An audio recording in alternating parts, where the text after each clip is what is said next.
இந்த சாய கழிவுகள் நீரை மாசுபடுத்தாமல் இருக்க அரசாங்கம் நீர் மறுசுழற்சி திட்டத்தை கொண்டு வர வேண்டும்.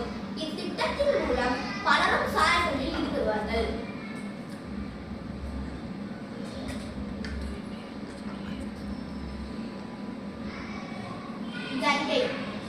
ஜரிகைகள் கலப்படமற்றதாகவும் தூய்மையாக இருக்க வேண்டும். முக்கியமாக டெக்ஸ்டைல் ஜரிகை இருக்கக்கூடாது. மின்னணு ஜாக்காடு மின்னணு ஜாக்காடு என்றால் மின்னணு ஜாக்காடு எந்திரம். மின்னணு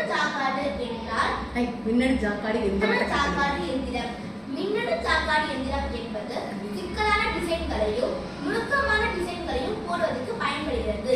அந்த காலத்தில் ஒரு சேலையை நெசவு செய்ய முடிக்க 1 மாதங்கள் ஆகும். ஆனால் இந்த மின்னணு ஜாக்காடு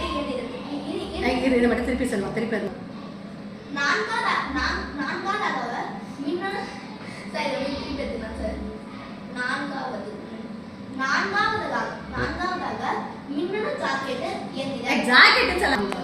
நான்காவதாக மின்னணு ஜாக்காட்டு எந்திரம். மின்னணு ஜாக்காட்டு எந்திரம் என்பது ஜாக்காட்டு கிடையாதுமா. நான்காவது முக்கியமான தீர்வு என்ன என்றால் மின்னணு ஜாக்காடு எந்திரம். சொல்லு பார்க்க. நான்காவது முக்கியமான தீர்வு என்னவென்றால் மின்னணு ஜாக்காட்டு எந்திரம்.